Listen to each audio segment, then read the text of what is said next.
All right, so who is part of CAFES, College of Agriculture? All right. How about CAD, Architecture, Environmental Design? How about the College of Engineering? Liberal arts? Woo.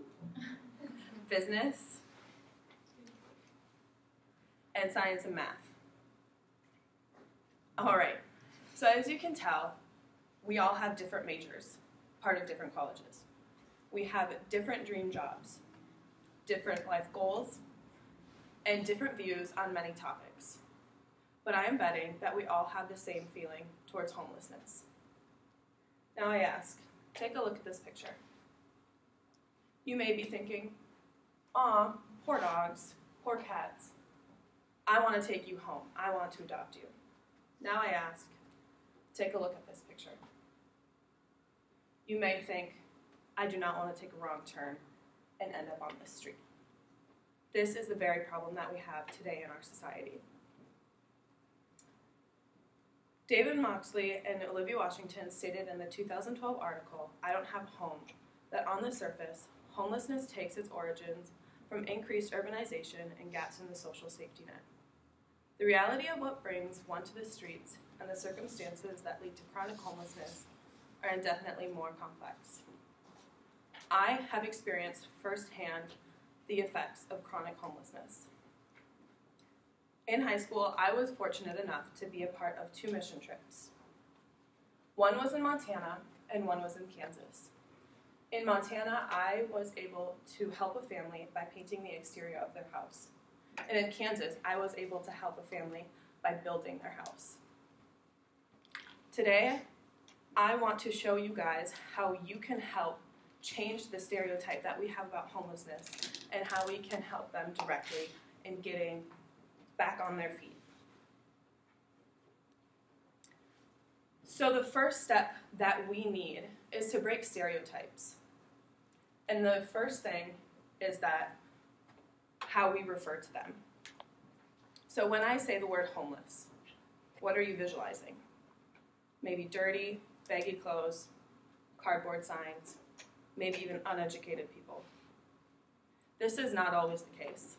Most of the time, it is not their fault that they are put in this situation. One way that this is being changed is that organizations that are helping with homelessness are starting to change the way they address these people. The Maxine Lewis Memorial Organization, located right here in SLO, states on their service page that volunteers serve food, organize special events, help with fundraising, and most importantly, interact with clients. They refer to these people as clients, as to steer away from the stereotype of homelessness. The other way to change these stereotypes is to start viewing these people as equals. As I mentioned, it is not their fault that they are put into this situation. Sometimes they are just dealt a bad hand. An example of this is the business Innovation Labs located in Los Angeles. They had a project about restoring parks in the Los Angeles area. Stephen Eckelberry, the chairman of the company, shared his experience of visiting Gladys Park, which is located in the heart of Skid Row. He said, as we rode the buses through the 54-block area of Skid Row, seeing the sidewalks filled with tents, makeshift shelters, and people on blankets was like nothing I had ever seen, and the scene was repeated block after block. He also saw that the park was well kept and clean, not the scene he was picturing because of these stereotypes. I have also seen these issues of people who are put into situations that is well beyond their control.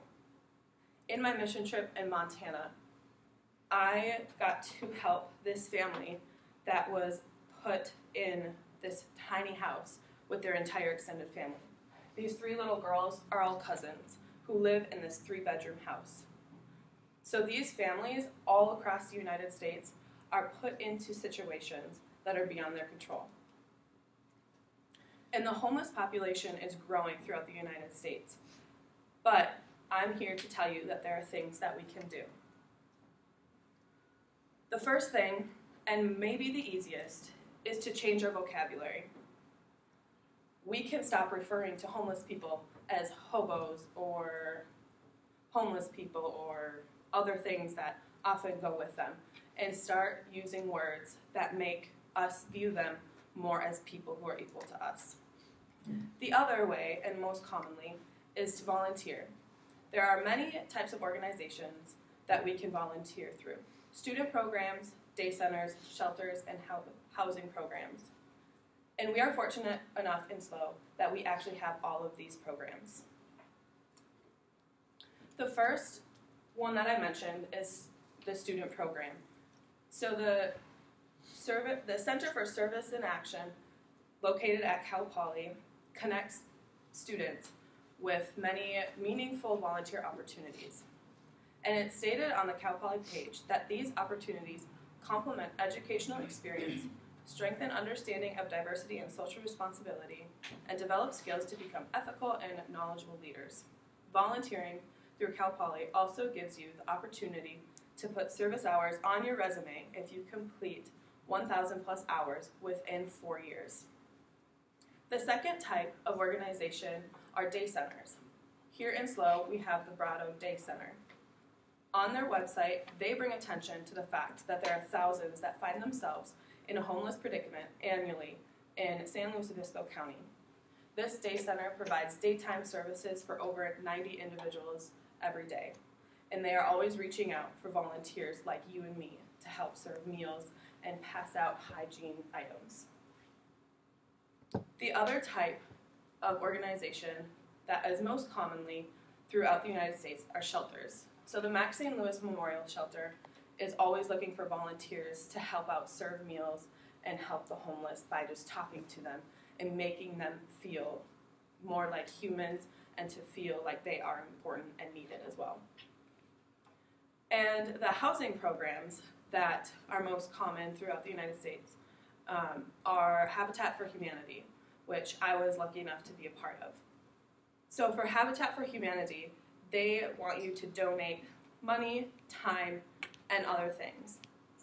But I know that as students, we often don't want to donate money, so we can donate our time.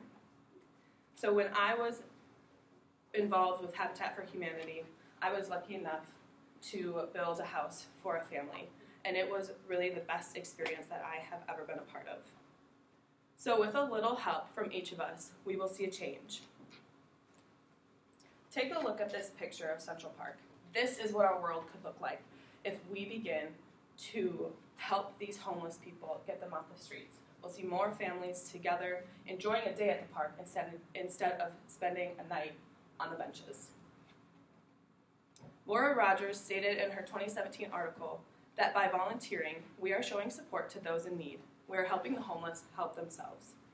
With a world where everyone has a place to call home, it's also a world full of kindness and love. So now it's time to act. Get involved locally with these organizations. If you don't have enough time or money to do this, the other thing you can do is to use those extra plus dollars that I know most of us have and maybe go buy some stuff from Campus Market and give it to people downtown. A little bit of action can make a big impact. And Sydney Schanberg said that small kindness, when performed and multiplied every day, can bring meaning to the word civilization. I think this is the way we can realistically expect to make a change in the world.